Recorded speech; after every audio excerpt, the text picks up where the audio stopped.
Ya. Les damos la más cordial bienvenida a todas y todos a la jornada del día de hoy sobre aves rapaces nocturnas de Chile.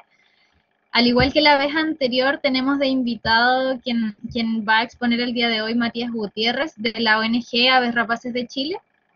Eh, de parte del proyecto Araucanía Silvestre estamos súper felices con las chicas porque hemos tenido una gran convocatoria en estas primeras dos actividades que hemos realizado. Comentarles también, antes de comenzar, que vamos a seguir realizando actividades a lo largo del año, no solamente sobre aves, sino que de biodiversidad en general, tanto de la Araucanía como de nuestro país.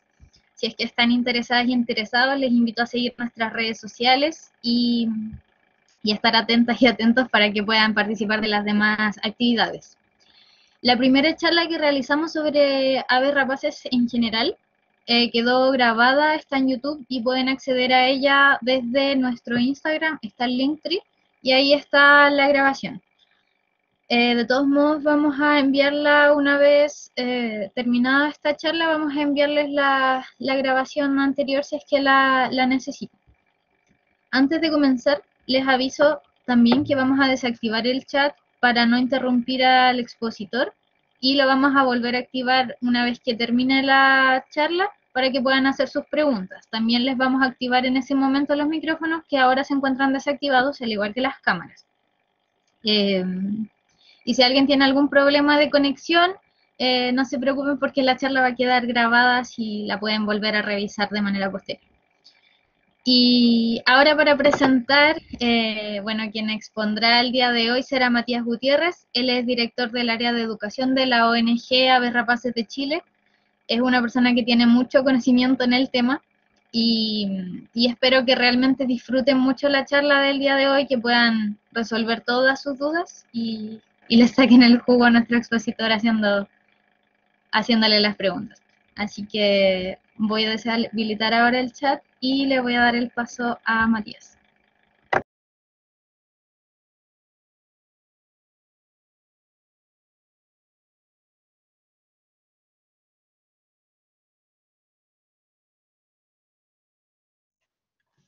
Ya, si no me equivoco, en este momento deberían estarme viendo y escuchando.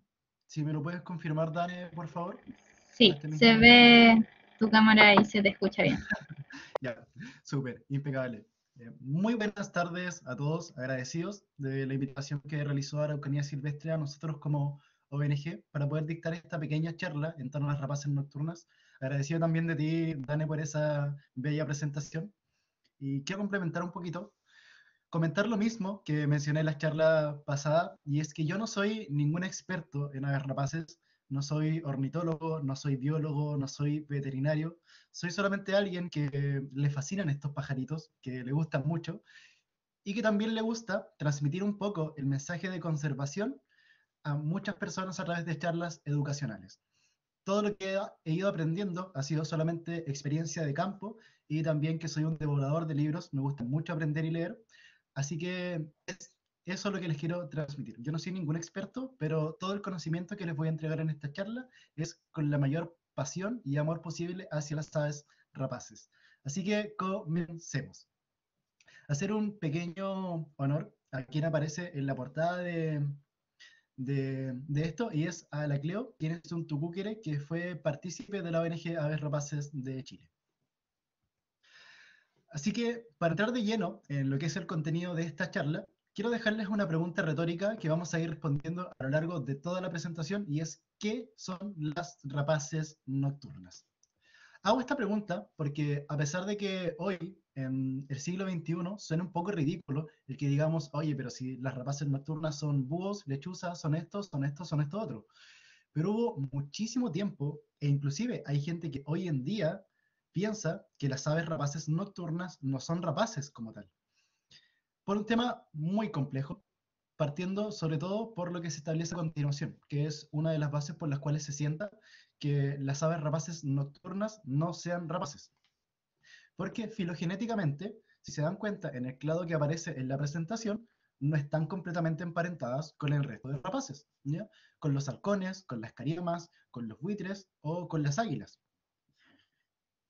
están inclusive en un clado aparte de las afroaves, en el cual son más similares a los Corasimorphae, que son todo este como amalgama de martines pescador, de carpinteros. O sea, las rapaces nocturnas filogenéticamente en ADN se parecen más a un martín pescador que a un halcón peregrino. Es por ese tipo de cosas, y por ejemplo por patrones ecológicos, por patrones de hábito, por patrones de cacería, que algunas personas dicen que las rapaces nocturnas, que los búhos y lechuzas no son rapaces como tal. Eso lo vamos a ir desmintiendo a lo largo de que vayamos avanzando en esta presentación, pero por ahora solamente les quiero comentar que bajo el criterio que nosotros manejamos como ONG, obviamente los búhos y lechuzas sí son rapaces nocturnas, y lo son por el hecho de que comparten características filogenéticas, ecológicas, morfológicas con el resto de aves rapaces, y porque su clado en completo, que son los estrigiformes, poseen estas características en total. Así que, pasando un poco a cuáles son las familias que tenemos dentro del clado de las rapaces nocturnas, vamos a explicar primero qué es el estrigiformes. Formes siempre se va a significar orden y edad de la familia. Estrigi, existen diversidades etimológicas en torno de dónde proviene la palabra estrigi, tanto en el griego como en el latín, pero se dice que estrigi proviene de strix, que strix significa en griego lechuza. Es súper curioso porque a pesar de que el término strix signifique lechuza, la familia que se denomina como Strigidae son los búhos, ¿bien? Pero existe como una similitud en la palabra. Se dice que o es lechuza o es búho, pero sí o sí se asimila a este tipo de aves que tienen conductas predatorias nocturnas, ¿ya? Así que Strigiformes proviene de Strix y Strix es búho o lechuza. Dentro de eso tenemos dos familias. Titonidae, que es la familia de las lechuzas, y Strigidae. Solamente una acotación súper pequeña, y es que dentro de la presentación vamos a intentar abarcar solamente rapaces chilenas, ¿ya? Igualmente, si tienen consultas respecto a otras rapaces de otros lados, las podemos resolver, pero la presentación está orientada solamente a las rapaces nocturnas que hay acá, en nuestro país. Y comenzando por lo que son las Strigidae. Las Strigidae, coloquialmente, que se conoce como la familia de los búhos. Y las Titonidae, que se conoce coloquialmente como la familia de las lechuzas. Y ahí la perfecta carita de manzana o corazón de nuestra querida Tito Furcata. Aún así, tanto la familia de las Titonidae como la familia de las Strigidae comparten características en común, ¿ya? Y estas características parten por sus hábitos. Obviamente, catalogamos que las dos son rapaces nocturnas, o sea que poseen conductas ecológicas y morfológicas que las adecúan para una vida en la oscuridad, sea su plumaje, sea su corporalidad, sea su vista, su audición, pero poseen características que las adecúan a ese tipo de periodicidad horaria por sobre, por ejemplo, halcones o águilas, que están mucho más adecuados al día. Así que se podría decir que el primer hábito que podemos establecer en torno a estas aves es que son aves rapaces de noche. Igualmente, existe una diferenciación en torno a esto, y si algunos ya se dieron cuenta, lo que aparece en la foto, un búho y una lechuza, bueno, ese no es un tucúquere por si acaso, la diferenciación clave que existe dentro de algunas rapaces son sus ojos. Y es que, a pesar de que nosotros establezcamos que las rapaces nocturnas están adecuadas a la noche, sobre todo por definición, no todas están adecuadas completamente a la noche o completamente o estrictamente a la noche, en realidad. Por ejemplo, la lechuza. La lechuza tiene unos ojos casi completamente negros, ¿ya? No es necesariamente negro, es como un café muy oscuro, pero negros, ¿ya? Y esto se debe a que evolutivamente, junto con otra rapaz nocturna chilena, que es el concón, ellas se han vuelto estrictamente nocturnas. Ver una lechuza o un concón cazar al atardecer o al amanecer es muy difícil, muy complicado, a menos de que exista la necesidad, y obviamente existen los casos puntuales. Pero son rapaces que se han adecuado a un hábito estrictamente nocturno. Una lechuza sale a cazar a las 9, 10 de la noche, a las 12 inclusive, cuando ya el sol se ha escondido por completo y cuando ya sus presas quedan susceptibles al oído tremendo que tiene esta ave. En cambio, por ejemplo, otras rapaces como un pequén, un tucúquere inclusive, un nuco, están mucho más adecuados a el hábito de cazar al amanecer o al atardecer también. O sea que a ellos no les complica el cazar en momentos horarios donde todavía haya luz. Es por eso que muchas veces nosotros vemos, por ejemplo, un nuco intentando cazar a las 2, 3 de la tarde o un pequén levantándose a las 6 de la mañana para comenzar a forrajear insectos. ¿Ya? Es porque poseen hábitos que les permiten estar activos a esas horas. No, en cambio, la lechuza y el concón, que son estrictamente nocturnos. Y la gran diferencia, obviamente, se nota en sus ojos. Otra característica que los vuelve muy particulares a estos queridísimos amigos alados de noche es su plumaje. Quería anexar un video acá a la presentación, lamentablemente no lo pude descargar por problemas técnicos, pero existe un video de la BBC, una empresa, un canal televisivo, en el cual se hacía una demostración del vuelo de las aves rapaces nocturnas por medio de una lechuza. Me imagino que algunos de ustedes ya lo debieron haber visto, pero lo que hacían era colocar muchos micrófonos y plumas en la parte inferior de una sala.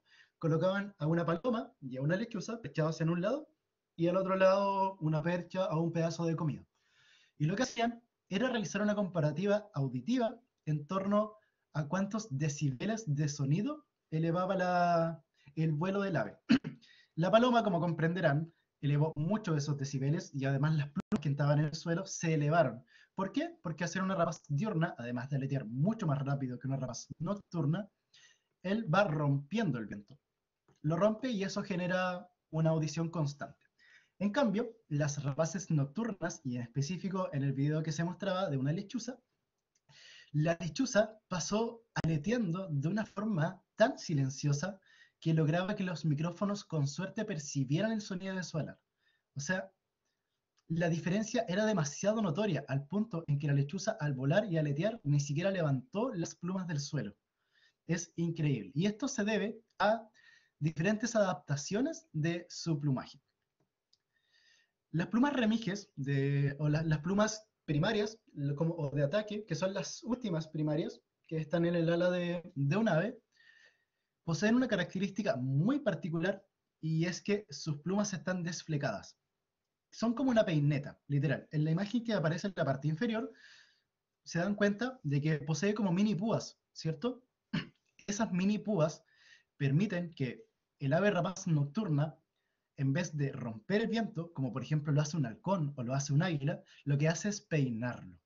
O sea, en vez de generar un golpe al viento, lo que hace es generar mini turbulencias y esas mini turbulencias hacen que el viento no se expanda como auditivamente, como la forma más sencilla de explicarlo.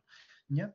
Pero comprenden que esa punta de sus alas que está desflecada es lo que permite que ellas vuelen en total silencio. Y además, otras características, como que por ejemplo su plumaje es muchísimo más sedoso, al punto de ser inclusive como algodonado, y además que poseen inclusive hasta sus patas, están completamente llenas de plumas. ¿Ya? Además, comprender que su plumaje no es solamente para lograr un completo silencio, sino que también es para mimetizarse de los bosques densos donde normalmente ellas se desenvuelven, o las praderas extensas, y también otras estrategias de camuflaje a la hora de nidificar. ¿Sí? Pero la gran adaptación evolutiva que poseen las rapaces nocturnas es este borde de plumas remiges desflecado, que es lo que le permite volar en completo silencio. Su visión. Diversos estudios en torno a las rapaces nocturnas han catalogado que la cantidad de células fotorreceptoras sensibles que poseen está mucho más orientada hacia la parte de los bastones que a la de los focos. En simples palabras, lo que permite el hecho de que tengan más bastones que focos es que tengan una mayor receptabilidad de la luz en condiciones de poca luminosidad. ¿Ya? Al tener más focos, como por ejemplo una rapaz diurna, lo que le permite es ver con mayor nitidez a distancias lejanas. ¿Ya? Pero como las rapaces nocturnas poseen más bastones, esto les permite ver lo que nosotros veríamos en condiciones de poca luminosidad, pero ellos con un 1% de luz. O sea, ustedes, por ejemplo, apaguen la luz de su casa y durante aproximadamente 10 minutos, mientras su ojo se demora en adaptarse, van a estar sin ver nada, ¿ya? Una rapaz nocturna con solamente 1% de luz, pónganse a pensar, por ejemplo, un haz de luz que ingrese por una ventana.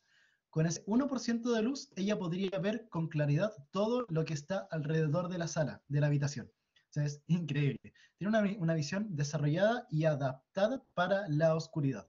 Y sobre todo las estrictamente nocturnas, como el concón o la lechuza. Además, sus ojos están situados en un plano frontal, ¿ya? No están situados a nivel lateral como el de las rapaces diurnas, sino que en un plano frontal. Esto tiene, bueno, un pro y un contra. El pro es que le permite tener una visión mucho más agudizada al punto de cómo permitir esa visión tan desarrollada, y un contra es que lamentablemente esos ojos, al estar frontales y poseer una forma más tubular que ovalada, como un ojo normal, no pueden girar sus ojos, ¿ya? Sus ojos son fijos en la cabeza, ¿ya? Además, en torno a lo que es visión, las rapaces poseen una visión estereoscópica, o sea que ellos poseen un plano binocular en el cual pueden determinar los relieves, en cuales se encuentran en un determinado... Es como si vieran en 3D, no ven en 2D como algunos animales, sino que ven en 3D, ¿ya? Y además la visión binocular, que es eso. El que aparece en el lado izquierdo es la visión de una rapaz nocturna. Lo que aparece en los 80 grados primarios, lado y lado, es la visión unicular que posee cada uno de los ojos, y lo que está en el centro es la visión binocular, o sea que permite captar de mejor forma y enfocar ciertos objetos, y en el caso de las rapaces, las presas. Y bueno, como comparativa, lo que aparece en el lado derecho es la visión que poseen las rapaces diurnas, ¿ya? Como comprenderán, al poseer sus ojos de frente, la visión no está tan dilatada en torno al ángulo, pero igualmente siguen poseyendo esa visión binocular. Y lo que es la rotación de la cabeza. Comúnmente nosotros tendemos a escuchar cuando somos pequeños que los búhos y las lechuzas giran su cabeza en 360 grados. 360 grados es girar tu cabeza como si fueras un trompo. Es a ese punto. Pero, en realidad, las rapaces nocturnas lo que poseen es un giro de cabeza de hasta 270 grados. Y esto se produce por una adaptación de las vértebras entre el axis y el atlas, que les permite no quebrar la vértebra, pero sí rotarla casi por completo, ¿ya? A través de ligamentos y músculos cervicales. Es gracias a eso que pueden hacer conductas como por ejemplo la de nuestro amigo Concón en la fotografía, que es girar su cabeza hasta su dorso. Y una de las características más importantes que poseen las rapaces nocturnas es su audición. Muchas veces se dice que a pesar de que las rapaces, o sea, se dice que las rapaces nocturnas cazan por su vista, que su vista es muy agudizada y que a través de su visión nocturna ellos son capaces de ver a las presas y capturarlas en vuelo.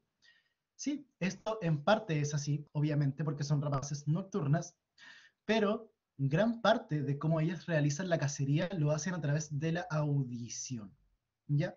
Esto se produce por diferentes beneficios evolutivos que fueron desarrollando las aves rapaces nocturnas.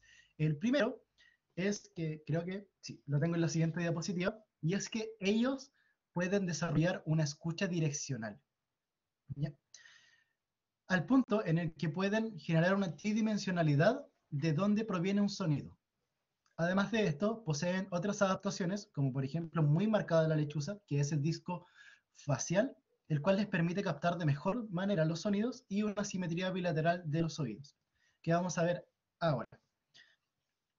Este es un cráneo de Golios funereus, que es un mochuelo boreal de Europa, en el cual se muestra la simetría que poseen los oídos. O sea, si se dan cuenta, los oídos de las aves rapaces están uno más arriba y uno más abajo.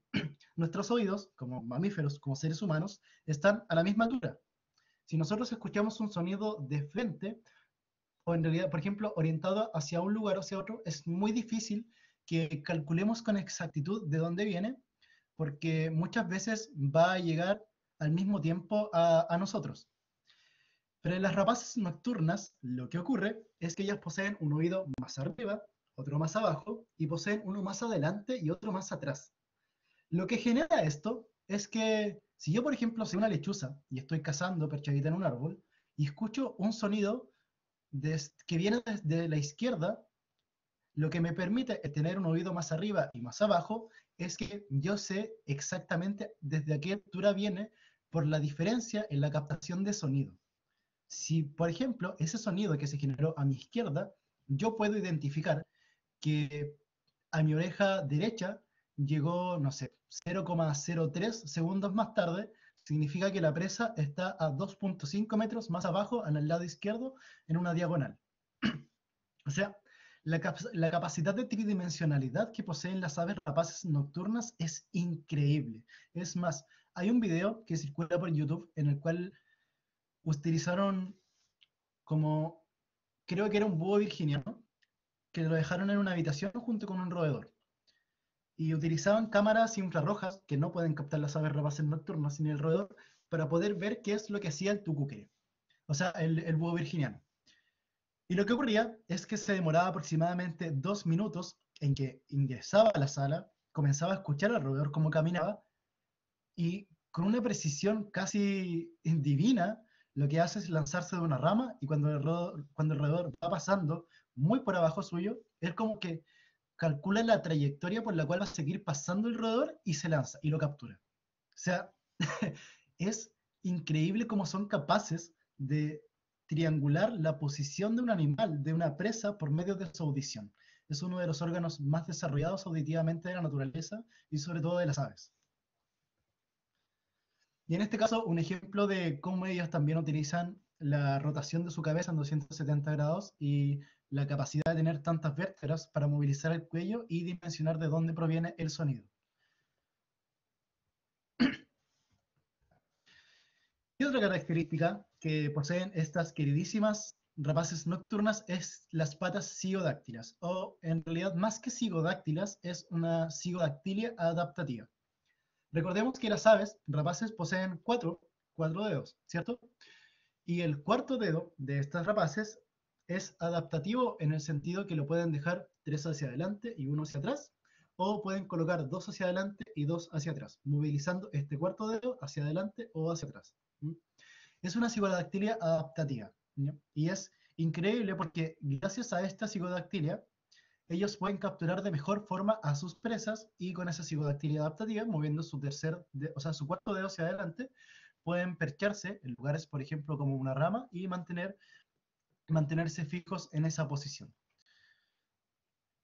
Se ha teorizado mucho sobre por qué las aves rapaces nocturnas han desarrollado esta psigodactilia, o también, por ejemplo, se hace la comparativa con el águila pescadora, que también posee esta característica y otras desarrolladas en sus patas.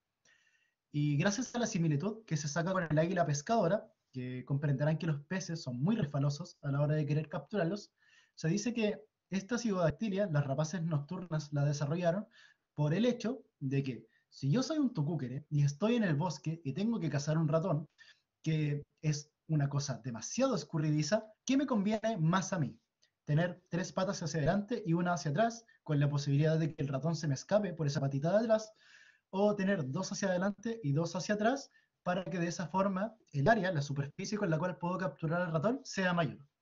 Gracias a esa teorización se sacó la conclusión de que obviamente era por ello, que el tener patas cigodáctilas facilita la captura de las presas por parte de las aves rapaces nocturnas. Y bueno, otra característica a mencionar que las diferencia de las rapaces diurnas es el hecho de que las rapaces nocturnas no poseen buche. ¿Ya? Y además, con esto de que no poseen buche, tienen otra peculiaridad, y es que la gran mayoría de ellas tienden a engullir sus presas, sobre todo cuando son cacerías rápidas. Un tucúquere que toma un ratón y se lo lleva a comer a un árbol, se lo va a comer tranquilamente y con el tiempo. Pero, por ejemplo, un tucúquere que sabe que en el territorio donde está cazando anda otro tucúquere, lo que va a hacer para evitar que el otro tucúquere se lo coma o le quite el ratón es que lo caza, lo mata y lo engulle por completo. Es por ello que muchas veces cuando se hacen estudios de gagrópilas de aves rapaces, los cráneos de roedores o de degus o de mamíferos pequeños como monito del monte o una yaca se sacan completos por el hecho de que las rapaces nocturnas normalmente no los trituran y tampoco pasan por un buche. Así que es por eso que muchas veces se sacan los cráneos completos de estos mamíferos.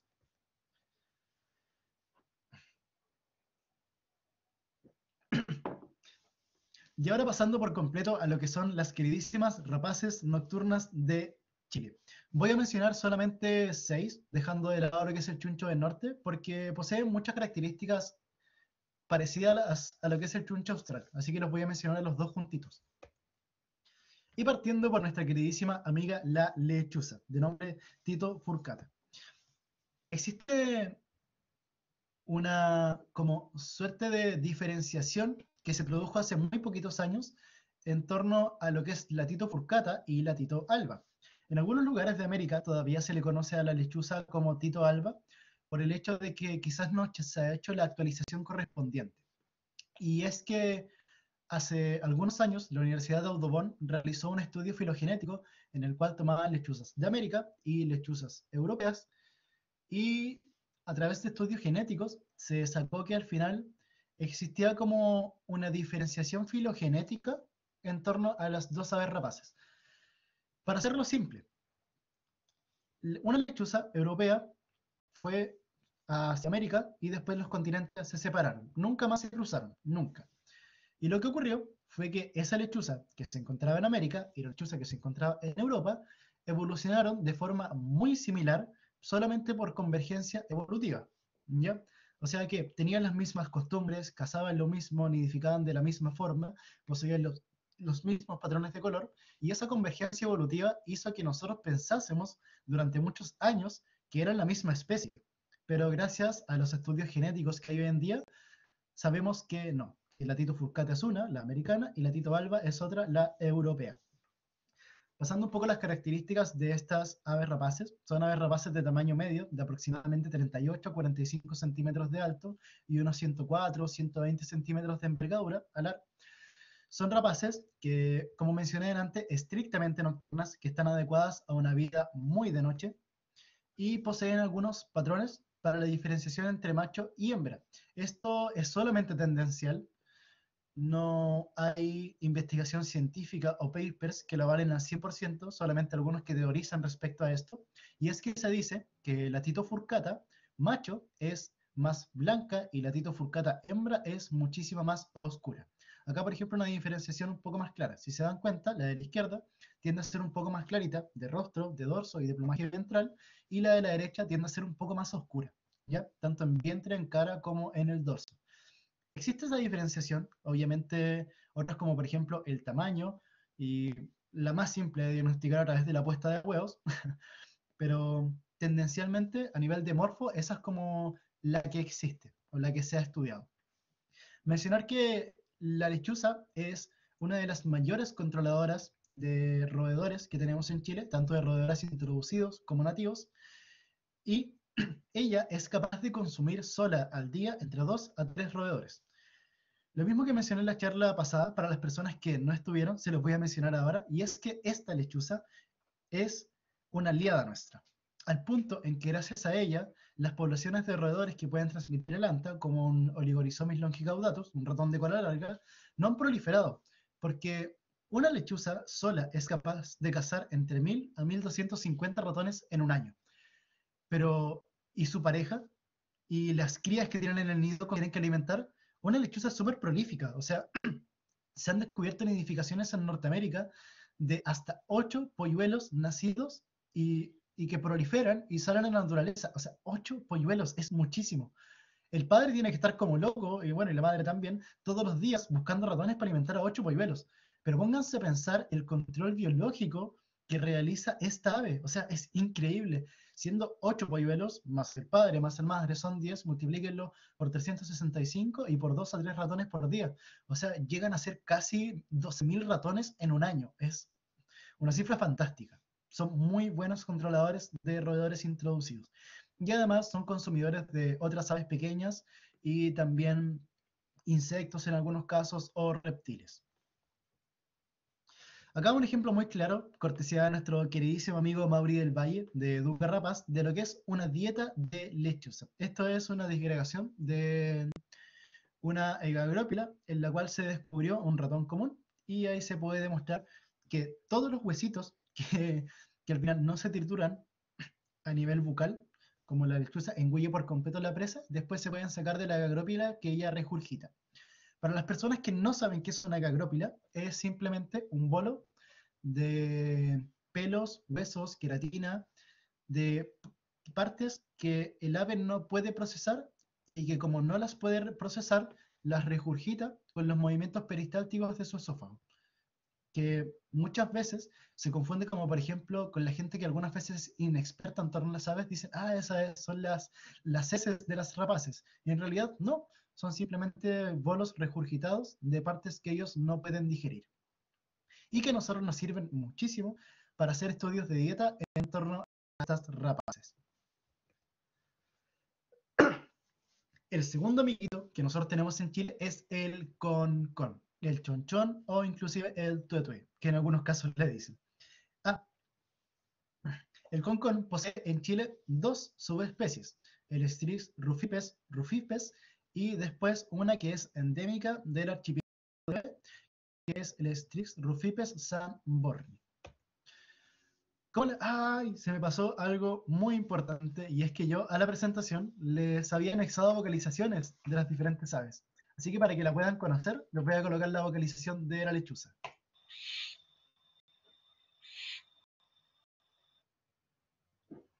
Esa es. Ahora con nuestro queridísimo amigo el concón. El concón tiene como una mala suerte como ave, y es el hecho de que en muchísimas culturas tradicionales se le ha asemejado con un ave de mal agüero. Jaime Rau, creo que el año 1998, 2002, no recuerdo exactamente en qué año, realizó un estudio en una localidad cercana a Valdivia, en el cual catastró con todas las aves del lugar sobre el conocimiento que se tiene en torno a las aves en general, en específico a las aves rapaces, en algunos puntos. Y gran parte de las personas, cuando le consultaban sobre, obviamente no del concón en específico, pero sí sobre como esta amalgama de rapaces que tienden a confundirse con brujos, todas, o en realidad casi todas, las consideraban como dañinas, de mal agüero o de mala suerte. E inclusive, algunas tendían a catalogar que cuando el concón visitaba tu casa y te cantaba en la ventana, significaba que algún familiar de tu vivienda iba a morir. ¿Cómo no pensar mal si tu tía de campo llega y te dice, ay no, mijo, es que si ese pajarito viene a visitar la ventana y canta, tu tío se va a morir? O sea, es trágico y lamentablemente son como misticismos, cosmovisiones que se mantienen hasta hoy en día en algunos lugares. Lo que ocurre con la subespecie chilota del concón que les mencioné, la Samborni, es que gracias a algunos estudios como independientes o informales que se han realizado, estudios de campo, se ha establecido que la población de esta subespecie está en decremento. En decremento sobre todo por el hecho de que es muy cazada, es muy afectada en el archipiélago, porque normalmente la cosmovisión chilota tiende a establecer que existe el tuetué o el chonchón, que no es nada más ni nada menos que este pajarito que está en las imágenes. Lamentablemente lo consideran con un brujo, con algo de mal agüero, y por eso se le tiene que apiedrar o se le tiene que disparar. Inclusive algunas personas dicen que cuando uno lo ve, lo tiene que insultar para que se vaya. Así que existen muchos como tratos o ideas muy ambiguas en torno a cómo se vive esa mitología. Pero lamentablemente es muy dañina. Por más que sea una cosmovisión propia de una cultura, como es la chilota, lamentablemente termina siendo dañina para la fauna silvestre. Y tenemos que intentar cambiarlo y reivindicar lo importante que son estas aves. Ahora, ¿por qué la gente piensa que el concón es tan de mal agüero? Si al final uno lo ve y tiene, ya, podrá tener carita de susto, podrá tener una carita intimidante, pero es bonito. O sea, miren la tercera foto de abajo, es como un peluche. Pero lo que ocurre es que si yo voy por el bosque de noche a las 3 de la mañana volviendo de mi casa, o sea, volviendo a mi casa, y escucho la siguiente vocalización.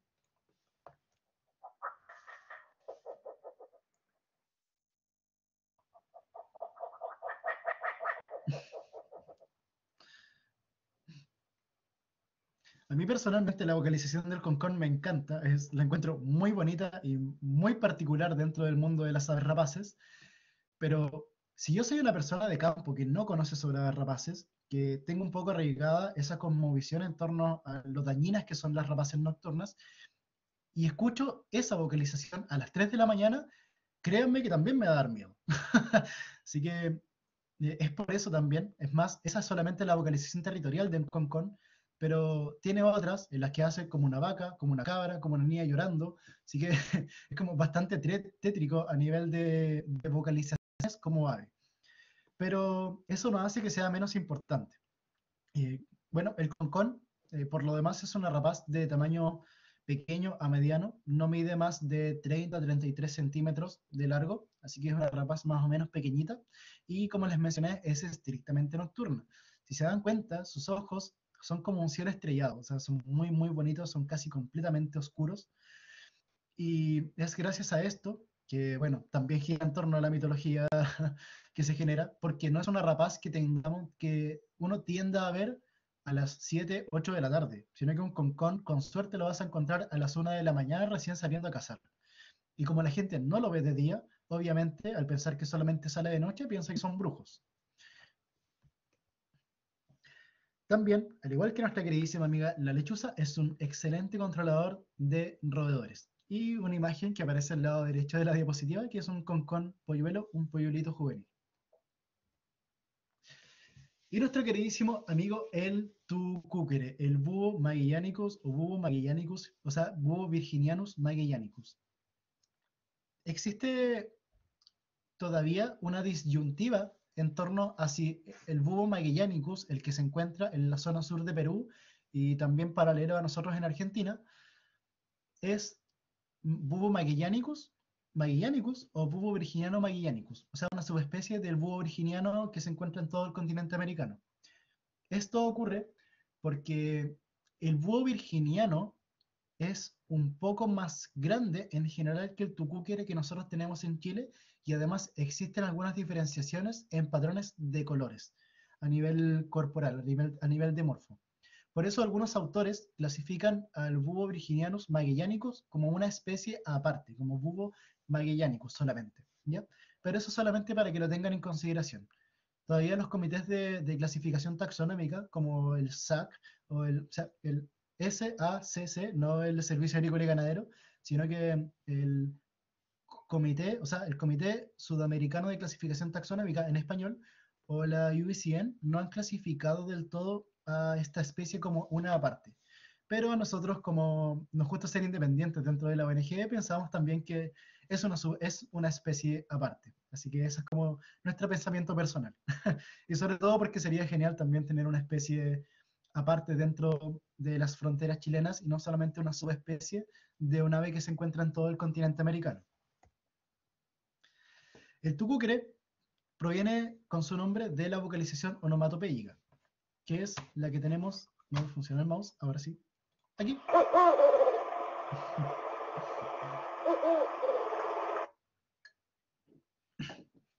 El nombre tucúquere proviene de la onomatopeya que se genera al momento de pasar a las palabras la voz o sea, la vocalización de esta ave. Si uno la escucha, es tucúquere, tucúquere. Así que es por ello que tiene ganado ese nombre. Es más, en algunos lugares del campo del sur de Chile que me ha tocado visitar, algunas personas me comentan que los conocen como los fósforos. Porque, bueno, uno igual si tiene la palabra como internalizada de los fósforos y escuchan la vocalización, en vez de decir tucúquere, es como si dijese los fósforos, los fósforos. Así que también como que da para esas interpretaciones del nombre. Pero comprender solamente que tucúquere proviene de su vocalización. Algunas características que posee este queridísimo amigo es un ave muy adecuada a los bosques antiguos chilenos, o sea, bosques de Notofagus, bosques de roble, de ñirre, de arrayán, y también un poco el bosque esclerófilo. ¿Ya? Posee características como por ejemplo esos penachitos cefálicos que se le forman en la cabeza, que no son nada más ni nada menos que simplemente plumas que él utiliza para difuminar su figura dentro del bosque. El bosque, como todos sabemos, no es perfecto, es muy desigual, es muy como irregular, así que el tucúquere utiliza esos penachos para poder disimular un poco su silueta. Su plumaje, como verán en las imágenes, es completamente críptico. Uno ve un tucúquere en un bosque solamente de suerte, porque verlo a plena luz del día es muy difícil con el plumaje que tiene. Imagínense de noche, imposible. Pero para eso el tucúquere ha desarrollado esta bufandita, esta bufanda, corbata o el corbatín que se le conoce, o el parche gular, científicamente hablando, como parche gular. Y es una adaptación que le permite al tucúquere comunicarse con otras aves rapaces, específicamente otros tucúqueres, de noche. El color que más se refleja en la noche, o sea, sobre todo por la luz de luna, es el blanco, ¿ya? El tucúquere al momento de vocalizar, o sea, de hacer tucúquere, levanta su cuello y al levantarlo se ve este parche gular que permite a otras rapaces nocturnas identificar el lugar en donde se encuentra.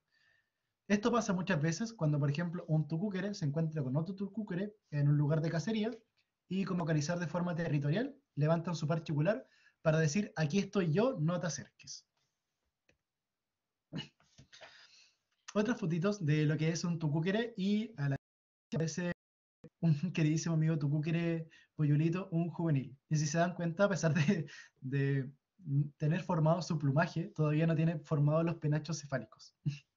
Se ve muy nanay. Mencionar también que, bueno, el tucúquere, junto con otras aves rapaces, posee algo que se conoce como anisocoria voluntaria. En simples palabras, la anisocoria voluntaria es la capacidad de mover las pupilas a voluntad y diferentes en cada uno de los ojos.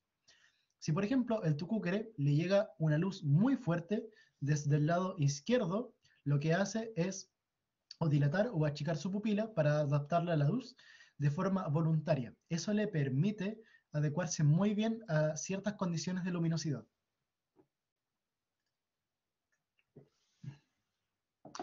Y en la foto de la derecha, otro ejemplo de la capacidad de giro rotativo que poseen las aves rapaces hasta 270 grados. O sea, el tucúquere tiene su cabeza en la espalda, en ese punto.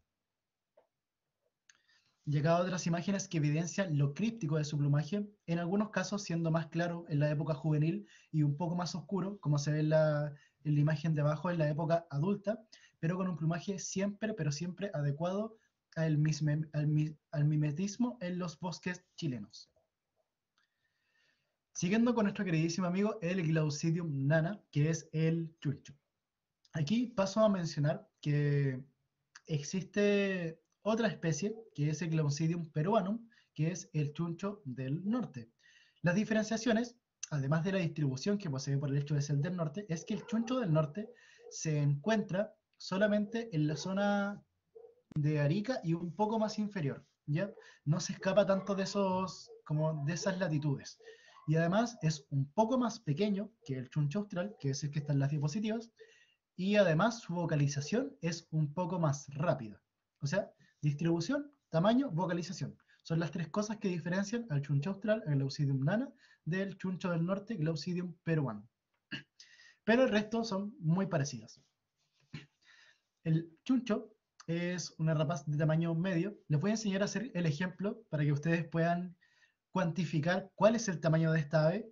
Y es que si ustedes toman su mano, sobre todo si tienen una mano un poco más grande que la mía, que es pequeñita, y lo extienden lo máximo posible, si toman desde su pulgar, el dedo meñique, eso es el tamaño que tiene un chuncho. El chuncho mide aproximadamente de 17 a 21 centímetros y el chuncho del norte es inclusive más pequeño, midiendo de 15 a 18 centímetros. O sea, son muy pequeños, pero eso no significa que no sean voraces. Un chuncho es capaz de cazar un zorzal. Se ha documentado chunchos cazando loicas e inclusive es capaz de cazar ratas grandes. Así que su voracidad es sin igual. Posee algunas características, como la que se ve en la foto del medio, y es que tiene algo conocido como ocelos. Estos ojos falsos, que también se ven, por ejemplo, en algunas cobras, lo que ayudan es a disimular su silueta confundiendo a su depredador, que en gran parte de los casos el depredador que tienen estas aves rapaces nocturnas pequeñas son otras aves rapaces, como por ejemplo una lechuza, un tucúquere, un águila mora, un peuco, un aguilucho común. Esos ojos falsos le permiten escapar un poco de sus depredadores y confundirlos. Y en la diapositiva tercera, o sea, en la imagen tercera, si se dan cuenta, se nota muy bien lo que es la cigodactilia adaptativa de las rapaces nocturnas. La pata derecha, de la que está en la parte superior, si se dan cuenta, posee dos dedos juntos hacia adelante y los otros dos están uno un poco más inclinado hacia la derecha y atrás, y el otro está completamente hacia atrás. Algunos ejemplos de lo voraces que pueden llegar a ser los chunchos. Bueno, en la imagen de la derecha, porque la de la izquierda sale bostezando. Pero si se dan cuenta, el ratón que acaba de cazar, que en ese caso puede ser, por ejemplo, un ratón oliváceo, un ratón de cola larga, no alcanzo a ver el tamaño, solamente como por las patas o por la coloración, un ratón pardo, es del mismo porte del chuncho.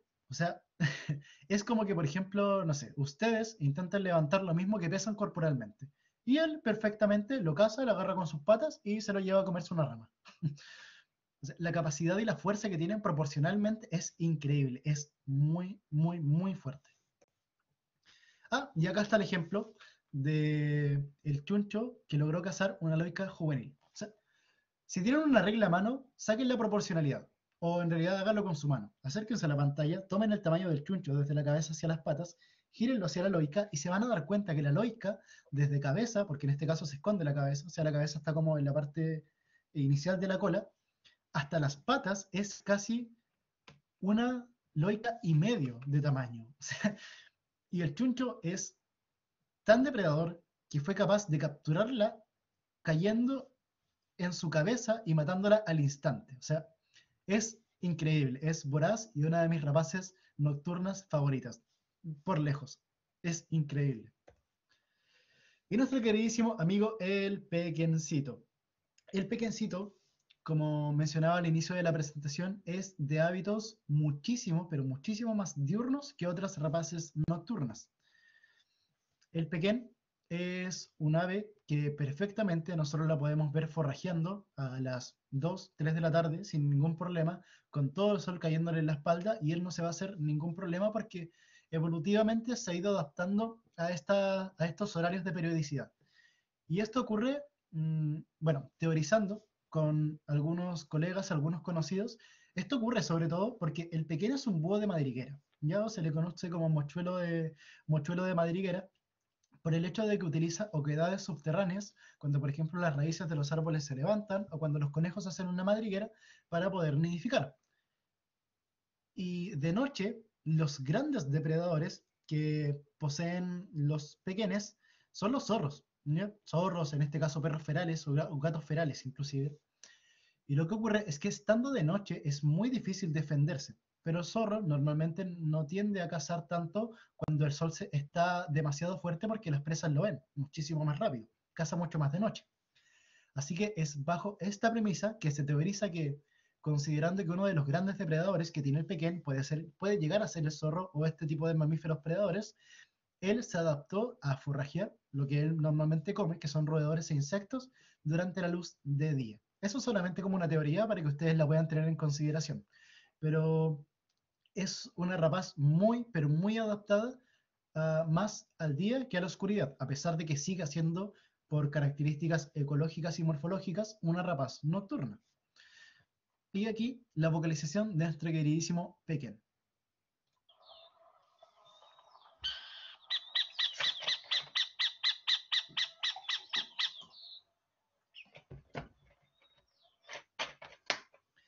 Esa que acaban de escuchar es la vocalización territorial. Cuando hay, por ejemplo, un depredador cerca u otra rapaz. La vocalización de alarma es como, pero obviamente con la tonalidad del pequeño. Y el que se ve al lado derecho es un pequencito polluelo, un pequencito juvenil. Y acá una pequeña infografía que yo considero muy buena, una infografía que confeccionan nuestros amigos de la red de observadores de aves, de la ROC, sobre alguna información del pequeño, su distribución, sus características, de qué se alimentan, su puesta de huevos, dónde nidifican. Ah, y acá solamente me gustaría hacer una acotación, como esta infografía es un poco antigua, y es que la zona de distribución del pequeño se ha ido adaptando, sobre todo bajo premisas como el cambio climático.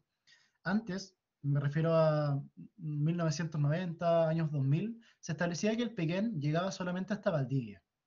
Pero gracias a los esfuerzos de diferentes organizaciones, dentro de las cuales están la ROC, nosotros como Aves Rapaces de Chile, Servicio Agrícola y Ganadero, hemos podido identificar que el pequén cambió su distribución llegando hasta la región de los lagos, aproximadamente hasta la altura de Puerto Montt, pero hace muy poquito, el año pasado, nos informaron que presumiblemente había una familia de pequeños viviendo en Chiloé, específicamente en una localidad de Ancud, muy cercana. Lamentablemente, cuando fuimos no pudimos encontrarlos, pero está el registro de que los vieron ahí. ¿Ya? Así que, pero en resumen, su distribución cambió y ya se encuentra hasta la región de los lagos. Y nuestro queridísimo lechuzón de campo, el Acio flameus, con la subespecie chilena que es Acio flameus suinda. Y aquí la vocalización de este gordo.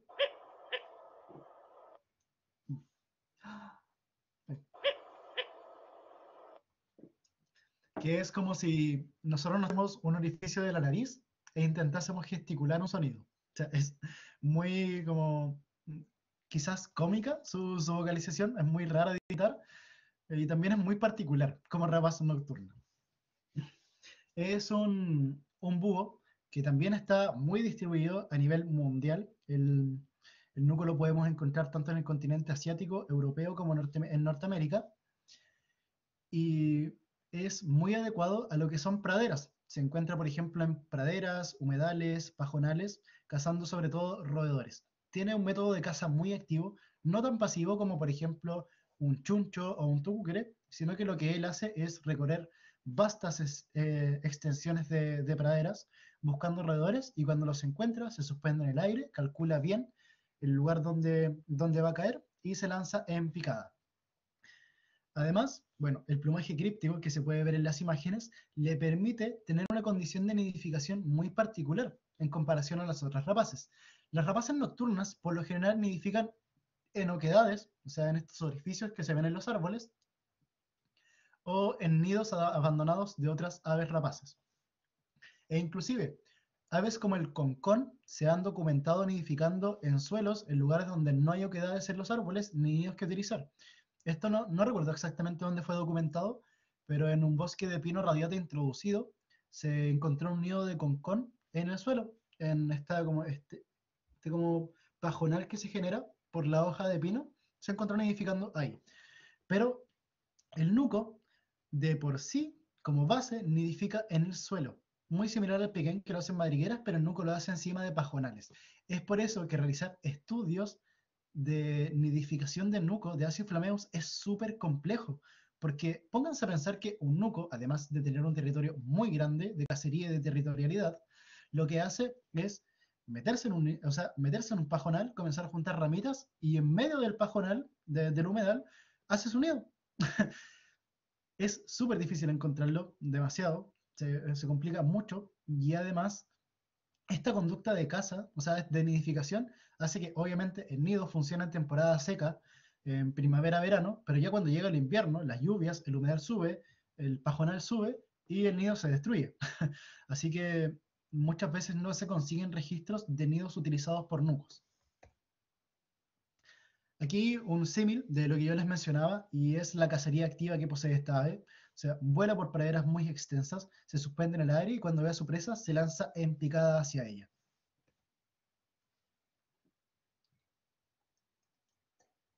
Y una mirada de nuestro queridísimo nuco.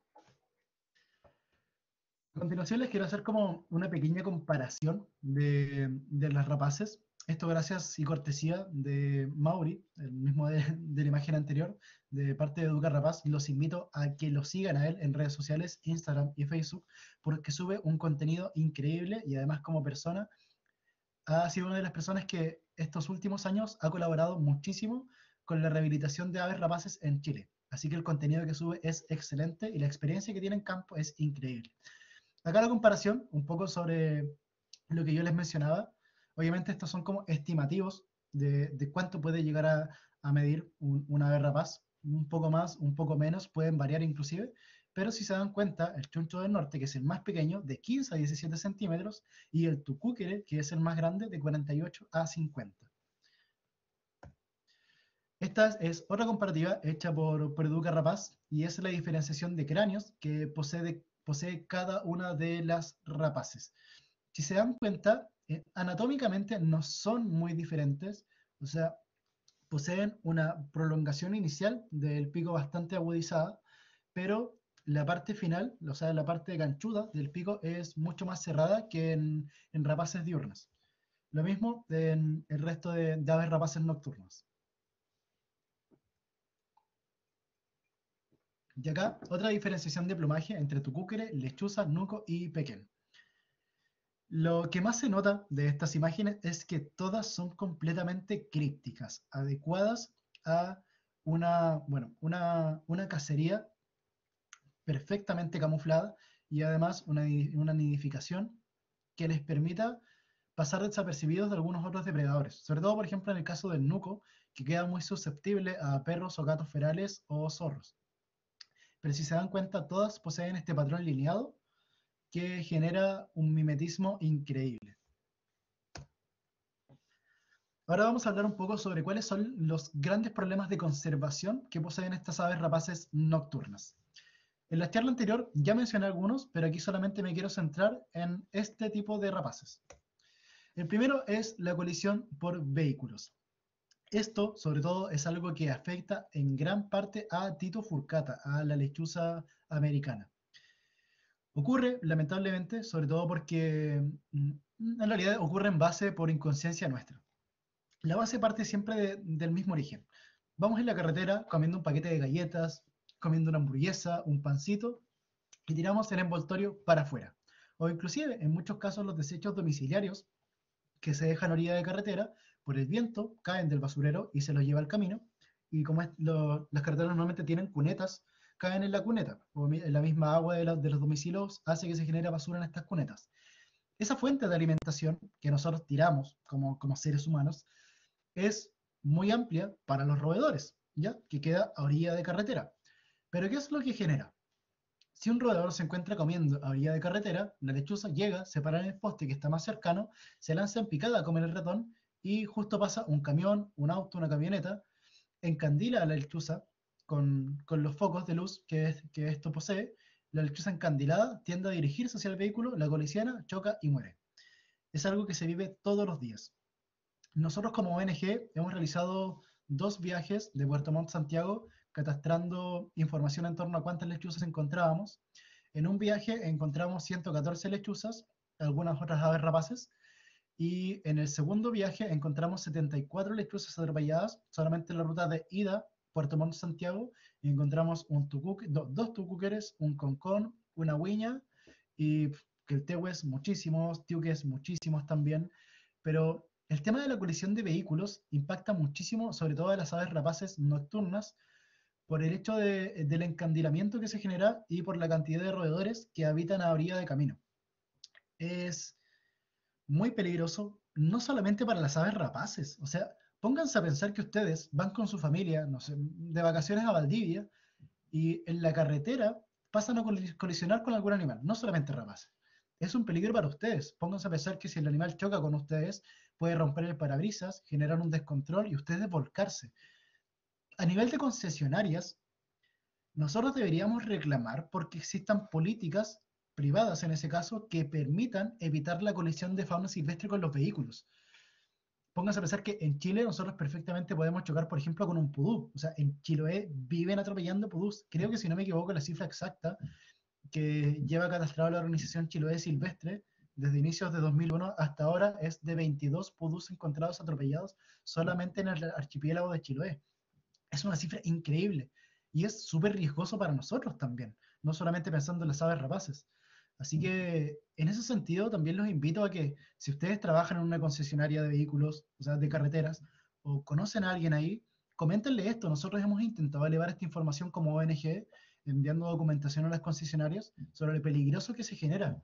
Y lamentablemente no existen actualmente políticas gubernamentales que se desarrollen en torno a pasos de fauna, protección con paneles en los lugares más catastróficos, porque hay ciertos sectores, esto como una experiencia personal que me pasó a mí, que fue súper heavy.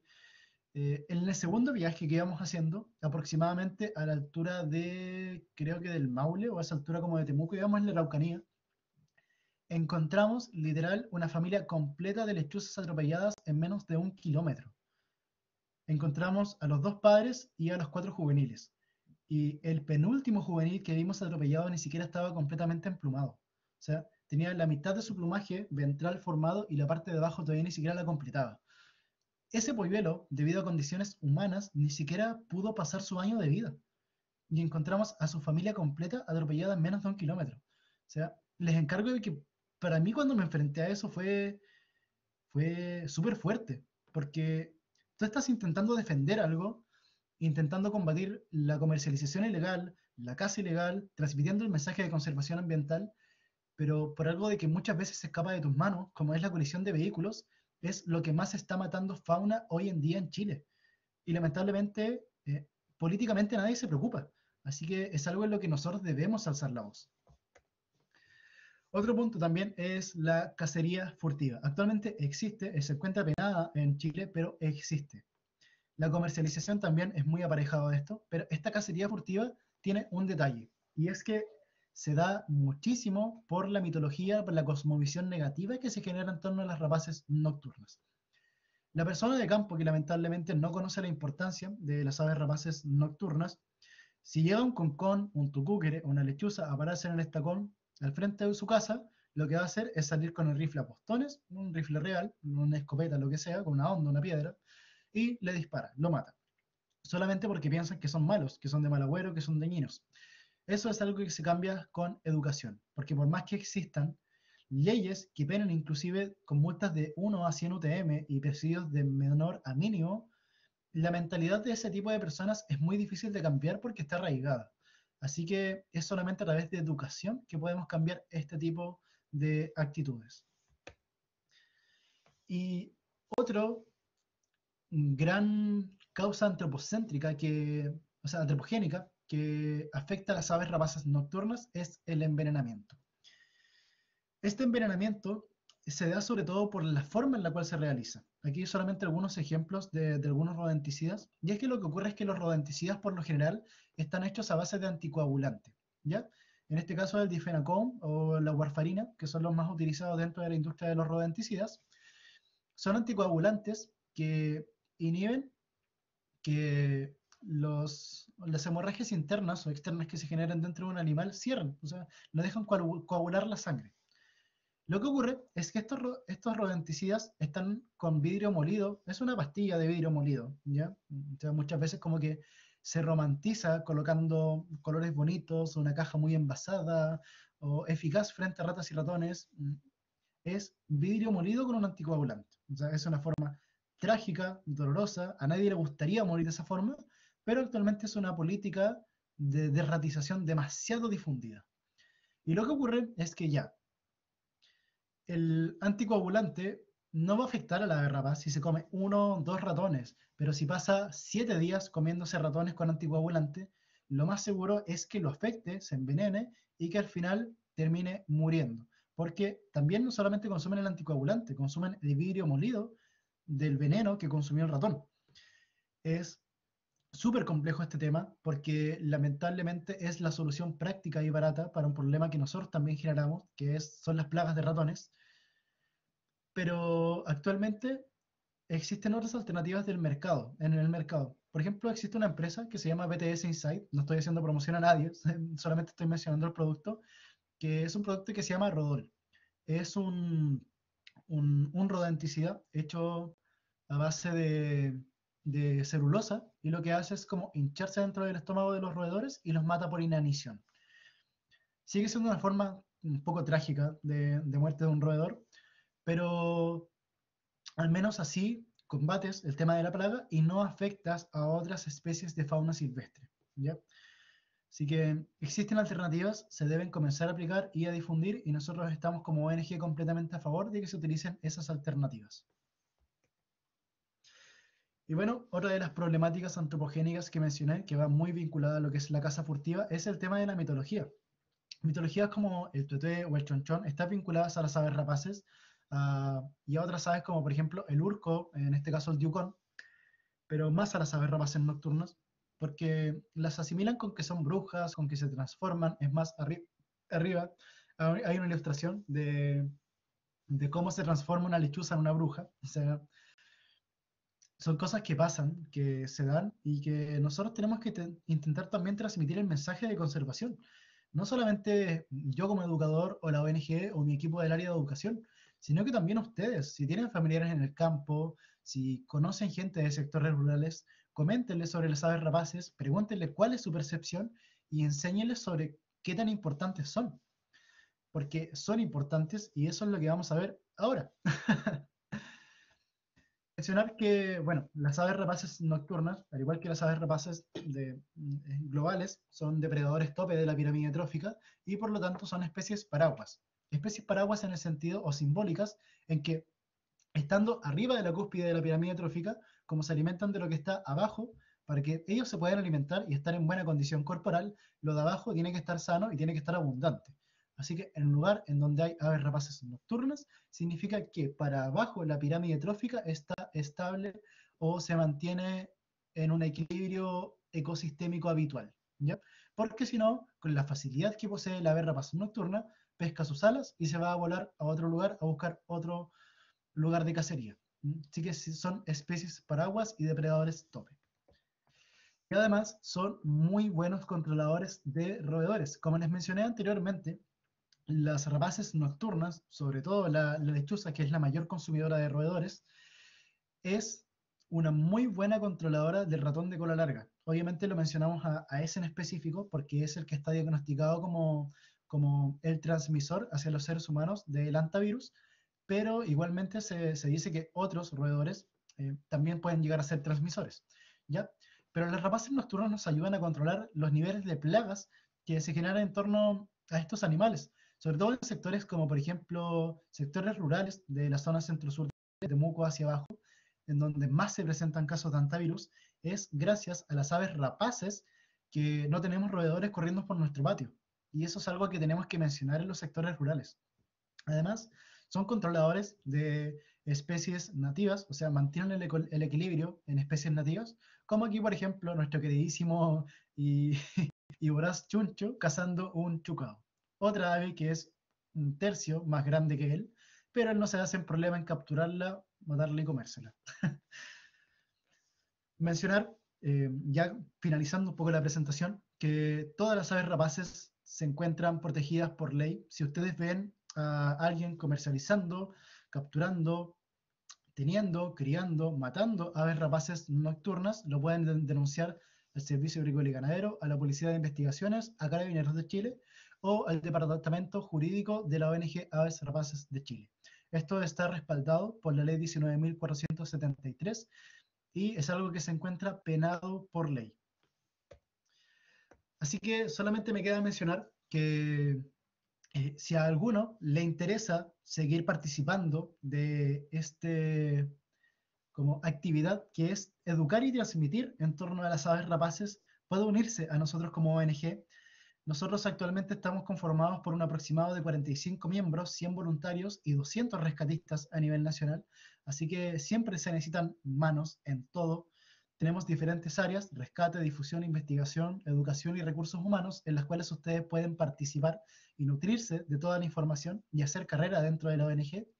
Así que los invitamos a que se sumen a la organización, que ingresen a la página, al link que aparece, igualmente se los vamos a dejar en el chat anexados, para que puedan participar dentro de la misma. Si les motiva el conservar, el ayudar a las aves rapaces, este es su lugar. Así que, solamente para ya cerrar la presentación, quería hacer una pequeña acotación en torno a que estamos dañando a las aves rapaces, sí. Hay muchas causas antropogénicas que generan daño a la fauna silvestre, pero como hay gente que las daña, hay gente que las defiende. Y sobre todo, gente que hace la tremenda pega de rehabilitarlas. A lo largo de Chile existen un aproximado de 25 centros de rehabilitación, los cuales se encargan de recibir casos de aves rapaces accidentadas por causas antropogénicas: atropellos, electrocuciones, envenenamientos, disparos, cacería ilegal, tenencia ilegal, comercialización. Y ellos reciben todos esos casos rehabilitan a las aves conductualmente, etológicamente, anatómicamente, y las liberan en su medio ambiente natural. La pega que realizan es increíble, es tremenda, y muchísimas veces lo hacen solamente por amor al arte o siendo uno o dos veterinarios dentro de una clínica. La labor que realizan es gigante y lamentablemente en Chile, a nivel gubernamental, sea de SAC o de Ministerio del Medio Ambiente, no hay un financiamiento continuo para este tipo de centros de rehabilitación. El caso que, por ejemplo, aparece aquí, que es el Centro de Conservación y Rehabilitación Ñacurutú, de Cristian Herrera, es un caso que le llegó hoy día a las 3, 4 de la tarde, en el cual ellos encontraron, bueno, ahí dice, en este momento estamos tratando de salvar la vida de un ejemplar de lechuza encontrado en la carretera por TEC de atropello.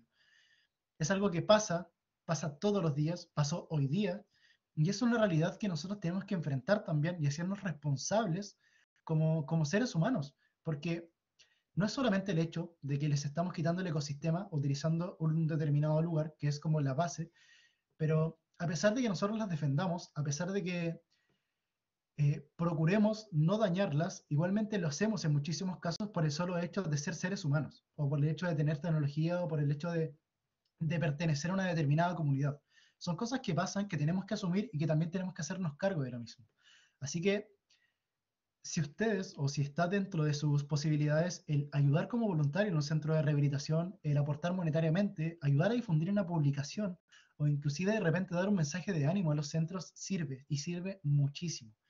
Así que los invito y los dejo con este pequeño mensaje que en Chile la fauna silvestre, las aves rapaces nocturnas, se rehabilitan, se tratan, se liberan y que nosotros también tenemos que ayudar en ese proceso. Así que, sin más, doy por cerrada la presentación, agradecido de su tiempo y de la oportunidad que me otorgó Araucanía Silvestre para poder hacer esta charla, y les dejo tanto las redes sociales de la ONG Aves Rapaces de Chile como mis redes sociales personales para que en caso de que tengan alguna otra duda anexa a lo que son las aves rapaces, o sea, las aves rapaces nocturnas, puedan realizarla por ese medio. Así que con eso termino por mi parte. Araucanía Silvestre, dale, les doy el pase a ustedes. Muchas gracias, Mati. Estoy tratando de habilitar esto. Ahora sí. Ya, muchas gracias, Matías, por la excelente presentación y a todas y todos quienes se quedaron hasta el final. Como les comentaba al comienzo, con las chicas del equipo, Catalina y Sandra, estamos súper felices de la excelente convocatoria que han tenido nuestras actividades, a pesar de ser las primeras que estamos realizando en marco de este proyecto. Así que les agradecemos a todas y todos su motivación por querer participar. Antes de activar el chat para que realicen sus preguntas, les voy a pedir que por favor abran el formulario para responder la encuesta de satisfacción, ya que esto nos va a permitir poder seguir generando actividades más adelante y también mejorar y poder abarcar las temáticas que a ustedes les interesen. Si alguien desea hacer alguna pregunta, puede levantar la mano y le vamos a dar el pase para activar el micrófono. Y también pueden dejarlas en el chat. Enseguida voy a habilitarlo. Si levantan la mano para hacer alguna pregunta, por favor no la bajen hasta al menos ya haber hecho su pregunta, porque si no se nos pierden. Está Elizabeth Correa.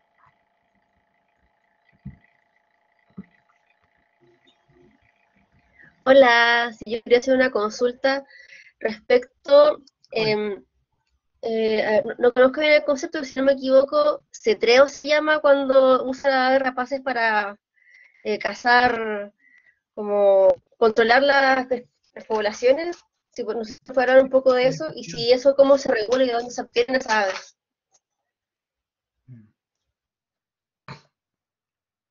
Ya, o sea, la cetrería como tal es un tema anexo a la presentación, así que no voy a ahondar tanto. Pero respecto al tema de la legalidad, en Chile existe la posibilidad de tener aves rapaces para la práctica del control biológico por medio de cetrería, y esto, además de ser un proceso en el cual debes tener muchísima experiencia, porque es un animal silvestre que tú tienes que entrenar para que te ayude a hacer en lo que tú vas a trabajar. O sea, experiencia de años, haber leído mucho, haber estado con muchas personas que ya lo practican, legalmente tienes que inscribirte como tenedor de fauna silvestre a nivel del Servicio Agrícola y Ganadero. Esto significa certificar por una inspección del SAC que tienen las instalaciones, que tienen los conocimientos y además rellenar ciertas fichas que ellos te solicitan. Después de eso tienes que solicitarles tanto al Servicio Agrícola y Ganadero como a la municipalidad respectiva los permisos para poder ejercer control biológico de especies, y cuando ya te otorguen eso, puedes iniciar una empresa en torno a lo que es el control biológico. Actualmente existen varias empresas en Chile que lo realizan y que tienen muchísimas aves dentro de su plantel. Eso es algo que se hace, pero no es tan fácil como llegar, tener el ave rapaz y ponerte a hacer control biológico. Porque aunque tú tengas los papeles, aunque hayas hecho toda la formalidad posible, créeme que el hecho de que el ave salga de tu puño volando, se vaya a un árbol y después vuelva, es algo que no aprendes en un año, en dos, lo aprendes en 10, en 15. Es experiencia de muchísimo tiempo y es un arte maravilloso que personalmente yo practico, pero que necesita mucho tiempo, mucha paciencia, y si les interesa practicarlo, pueden hablarme por interno y ya les entrego más información. Pero a nivel legal, eso es como se debe realizar. O sea, se debe inscribir tanto el ave como tú como persona en el Registro Nacional de Tenedores de Fauna Silvestre.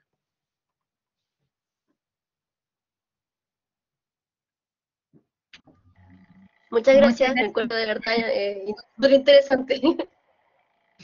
Gracias, Elizabeth, por tu pregunta.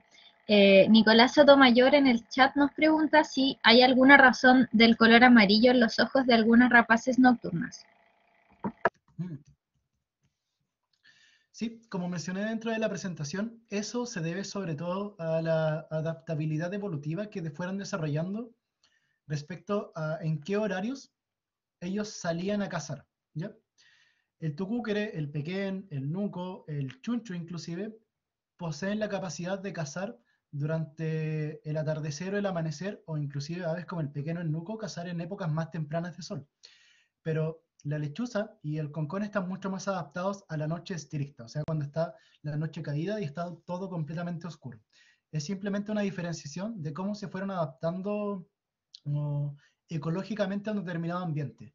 Por ejemplo, un pequén y un concón pueden compartir perfectamente un determinado lugar de cacería, ya que el pequén caza de día y el concón caza de noche. Así que son simplemente adaptaciones que se fueron generando por la evolución. En ese caso mencionar, porque también como mencioné algunas características evolutivas dentro de la presentación, como el tema de las plumas, y es que estas características no se generan como por mutación, como muchas personas piensan, o como de un momento para otro, o sea, ocurren en algunos casos, pero no en este específicamente. Es súper simple. Pónganse a pensar. Una familia de lechuzas posee los ojos claros y otra posee los ojos oscuros. La de ojos claros puede cazar durante el día, pero compite con el tucúquere. La de ojos oscuros caza durante la noche y no compite con nadie. A esta le cuesta más vivir, a esta no. Esta se reproduce más fácil, caza más fácil, nidifica más fácil, por ello es mucho más prolífica y esa característica genética se mantiene. En cambio, a esta, como le cuesta más, va, esa característica se va perdiendo a lo largo de la evolución. Es por eso que se van manteniendo como ese tipo de características genéticas. Y por ello, aves, rapaces, generaron ese tipo de como patrones morfológicos.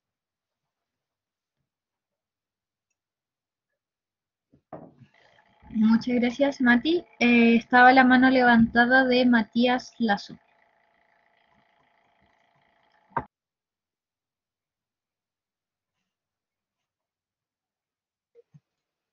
Hola, ¿qué tal? Aquí con Matías desde la Patagonia chilena.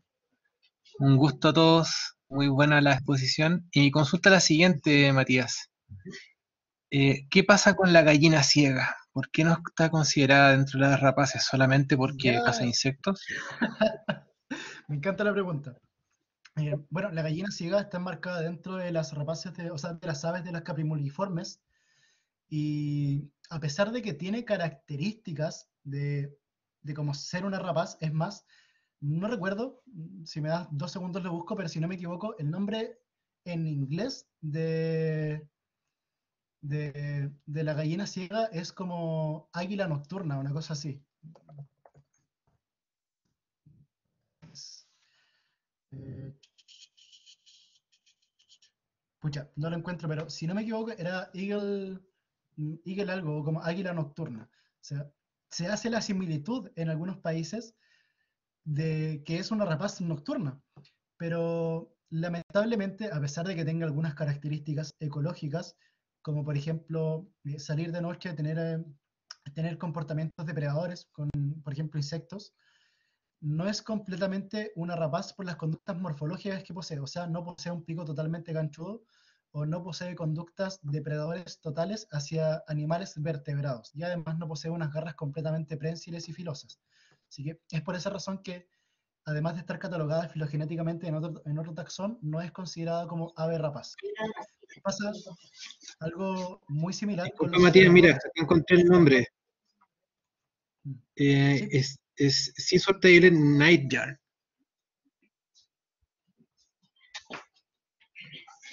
no lo entendí. No, por lo menos en el libro que tengo acá, que es de Aves Terrestres de la Patagonia, de Hernán Povedano, no la menciona como águila.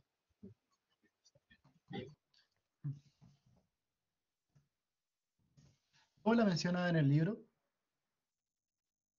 Porque eso era, no era Night Eagle, Mira, sino la que era menciona Night. como Scissor-tailed Nightjar, o sea, es como jarro nocturno de cola de tijera.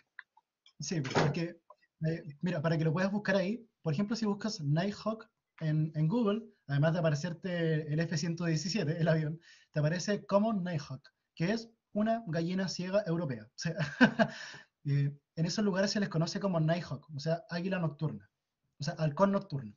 Así que existe como la similitud, pero lamentablemente no es considerada una rapaz nocturna por encontrarse en otro taxón y por no poseer completamente las características morfológicas ni ecológicas.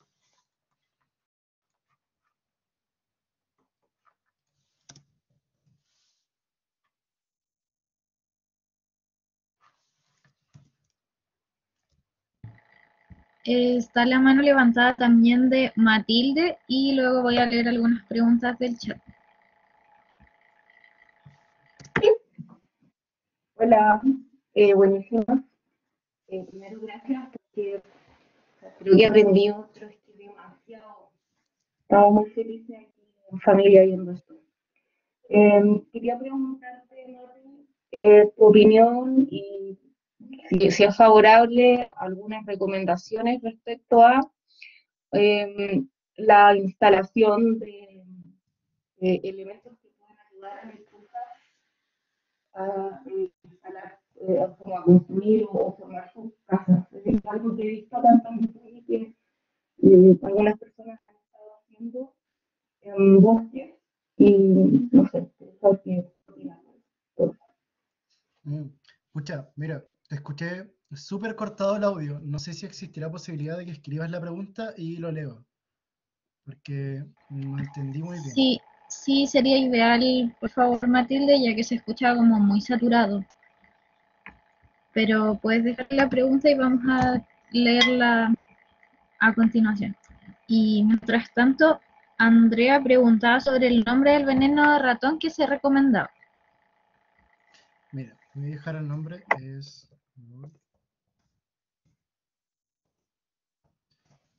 lo dejé en el chat, es Rodol de BTS Insight. Desconozco si existen otras alternativas de rodenticidas hechos a base de celulosa. Deben haber, lo más seguro, pero esa es con la que yo he tenido experiencia y que al menos funciona. Así que pueden buscarlos ahí, o como rodenticidas hechos a base de celulosa. ¿Ya? Otra pregunta que hay en el chat es si el pequeño que habita en Arica, en el humedal Utah, corresponde a una ¿Ya? subespecie del pequeño. Pucha.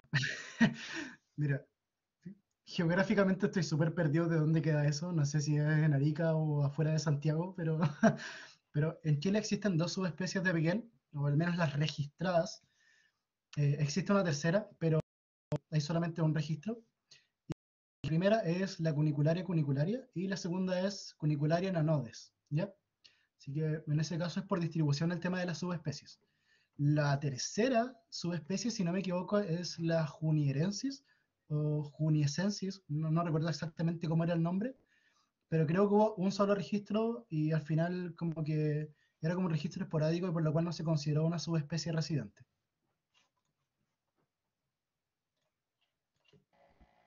Gracias, Mati.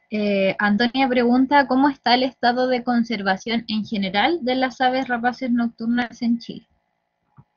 Súper, buena pregunta. Mira, el estado de conservación de todas las rapaces nocturnas en Chile se encuentra en preocupación menor, bajo la categoría de la Red List de la UICN, pero, como lo mencioné, existen declives poblacionales y este se da sobre todo en rapaces como el nuco, por el tema de los rellenos de humedales y la pérdida de territorio, y el concón en Chiloé por el tema de la caza furtiva. O sea, yo me atrevería a decir que son las dos rapaces nocturnas más afectadas. E inclusive, hay, esto es algo que leí hace mucho tiempo, y se dice que el pequén se extinguió de la región de Magallanes.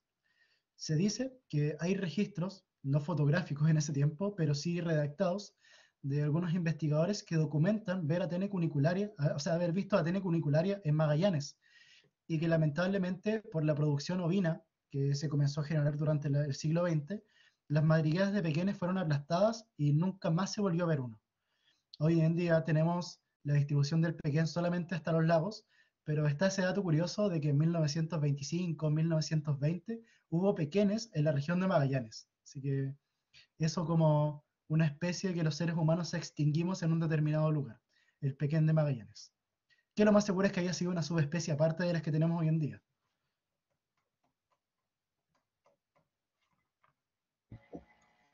Ahora pudo escribir la pregunta Matilde y la voy a leer antes de continuar con el resto de preguntas, ya que estaba su mano levantada de antes.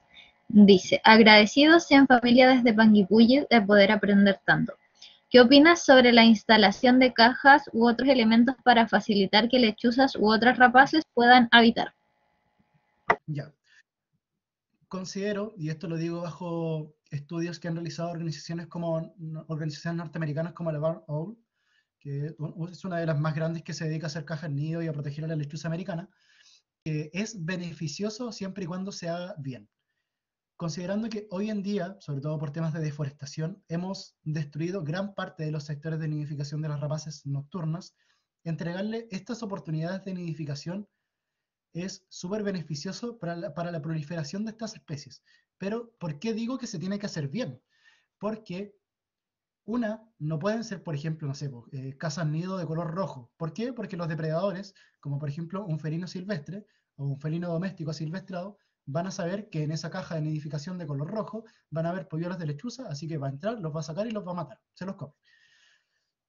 Debe ser sí o sí una lechuza camuflada y lo más adaptada al entorno en el cual se encuentra. O sea, por ejemplo, no vas a colocar una estructura cuadrada en un bosque que es de eucalipto y en el que es todo parado. O sea, se va a diferenciar mucho. Tiene que ser lo más camuflada con el entorno y además tiene que tener ciertas protecciones para el ataque de depredadores.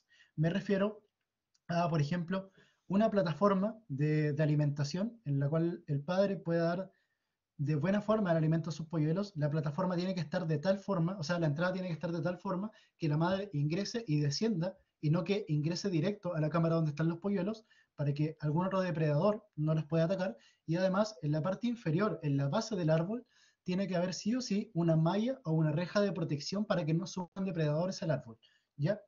Bajo esas consideraciones, la instalación de cajas nido es súper bueno porque ayuda en la proliferación de las aves rapaces, sobre todo en sectores donde es súper importante. Por ejemplo, si tú tienes, no sé, una plaga de roedores en tu campo, instalar una caja nido, créeme que el siguiente año no los vas a tener si andan rapaces nocturnas por el sector. Así que cosas así sirven mucho siempre y cuando se hagan bien. Muchas gracias. Voy a leer una pregunta y posteriormente le damos la palabra a Canric. Eh, Se me perdió. Aquí está. Pancho preguntaba si existe algún artículo científico sobre mitigación en las carreteras para poder evitar accidentes con las aves. Mira, personalmente conozco solamente uno que fue hecho en Inglaterra. En habla hispana no he encontrado nunca ninguno, pero lo que tengo entendido es que el proyecto de fauna impactada en Instagram estaba haciendo una recopilación de información. los invito a que los sigan a ellos también, en Instagram como Fauna Impactada, y suben gran parte de los registros de fauna impactada en carreteras en Chile, y ellos actualmente están recibiendo información y documentándola para la redacción de un artículo científico. Así que ellos tienen información mucho más amena y apegada a la realidad chilena de lo que es impacto de las carreteras en fauna silvestre.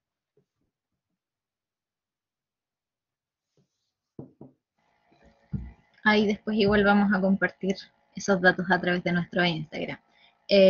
Canric, ¿tienes la palabra?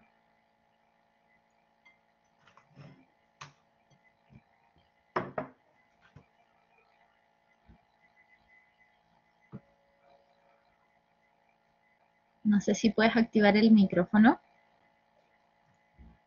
¿Ahí se escucha? Sí, ahí se escucha. Hola, perdón. Lo que iba preguntando, un tópico más centrado más a la organización de la ONG, más que de la Chan en sí, es más como preguntando qué tipo de personas estarían buscando como de voluntarios o están buscando como todo tipo de personas en primera instancia, y la pregunta más respecto como al tópico en general sería ¿cómo se hace uno especialista más allá de como investigación de libros y ese tipo de cosas, como cómo uno podría sacar una licencia para poder manejar correctamente esta ave? Ya, la primera pregunta, recibimos de todo. En la ONG hay veterinarios, hay estudiantes de derecho, hay estudiantes de ingeniería, informáticos, hay arquitectos, hay de todo. Lo que nos une es la pasión y el amor por las aves rapaces. Así que independiente de lo que seas, lo que estudies, puedes participar sin ningún problema. Obviamente, si por ejemplo tienes afinidad con las lenguas, puedes participar en redacción. Si tienes afinidad con las finanzas, puedes participar dentro de esa área o colaborando con el secretario de finanzas. Así que ahí todas las habilidades son aprovechadas y también son muy valoradas. Y respecto a la segunda pregunta, en Chile la carrera específica de ornitología no existe. Existe, por ejemplo, en Colombia y en Brasil. Acá no. Por un tema de que quizás no existen la cantidad de aves necesarias para poder hacerlo o la investigación científica no está tan avanzada para eso. Pero sí, para poder manipular aves como tal, realizar estudios, realizar investigaciones, yo lo que te recomendaría es que estudies una carrera como una biología o medicina veterinaria. O sea, que te permita tener, los conocimientos, que es lo más importante por sobre el cartón, pero que además te permita tener la licencia legal para poder efectuar ese tipo de actividades. Obviamente, para poder hacer manipulación y manejo de aves, tienes que sí o sí estar inscrito dentro del Registro Nacional de Tenedores de Fauna Silvestre. Y si quieres, por ejemplo, practicar cetrería, hacer una captura de un ave para poder monitorearlo, mochila, colocarle anillas, hacer por ejemplo una revisión de nidos, tienes que sí o sí siempre solicitar permisos al Servicio Agrícola y Ganadero. No es llegar a investigar. Nosotros como ONG siempre solicitamos ese tipo de permisos a nivel de Servicio Agrícola y Ganadero con temas de investigación. Normalmente ellos las avalan, por lo general si obviamente están bien justificadas o bien avaladas o apoyadas por una universidad, pero a nivel de carreras yo te recomendaría una biología o una veterinaria para poder como orientarte a eso. Después existen especialidades que yo, por ejemplo, soy muy fanático de los cursos online, me gustan mucho y actualmente inicié un diplomado en medicina aviar. Así que existen ese tipo de instancias para poder ir aprendiendo y nutriéndose en conocimiento. Ya, perfecto. Sería como, no es tanto como una carrera establecida, sino sería una carrera de creación propia, esencialmente. Ya, muchísimas gracias. Efectivamente.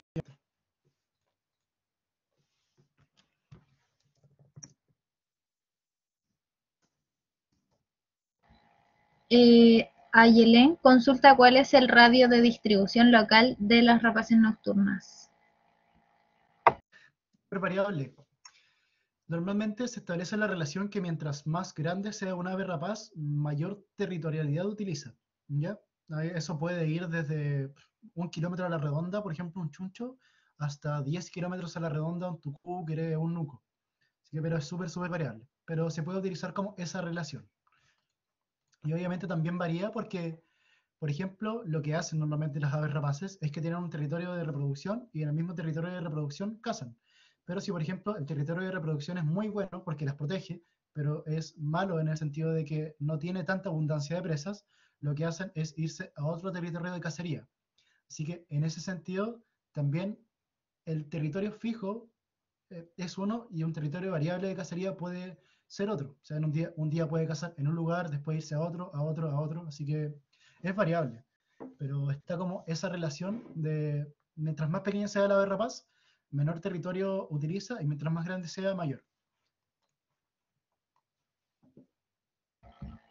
Muchas gracias, Mati. En honor al tiempo, vamos a cerrar acá.